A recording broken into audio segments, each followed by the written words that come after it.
How to sync contacts on WhatsApp. Hey everybody, welcome back to the channel. In today's tutorial, I'm going to show you guys how you can quickly sync all of your contacts on your WhatsApp account. But before we begin, I'd like you to head down below to give this video a big thumbs up and don't forget to subscribe to our channel as well.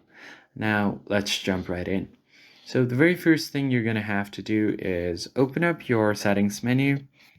And once you land on your settings page, you're going to have to find your account management, where all of your accounts are located.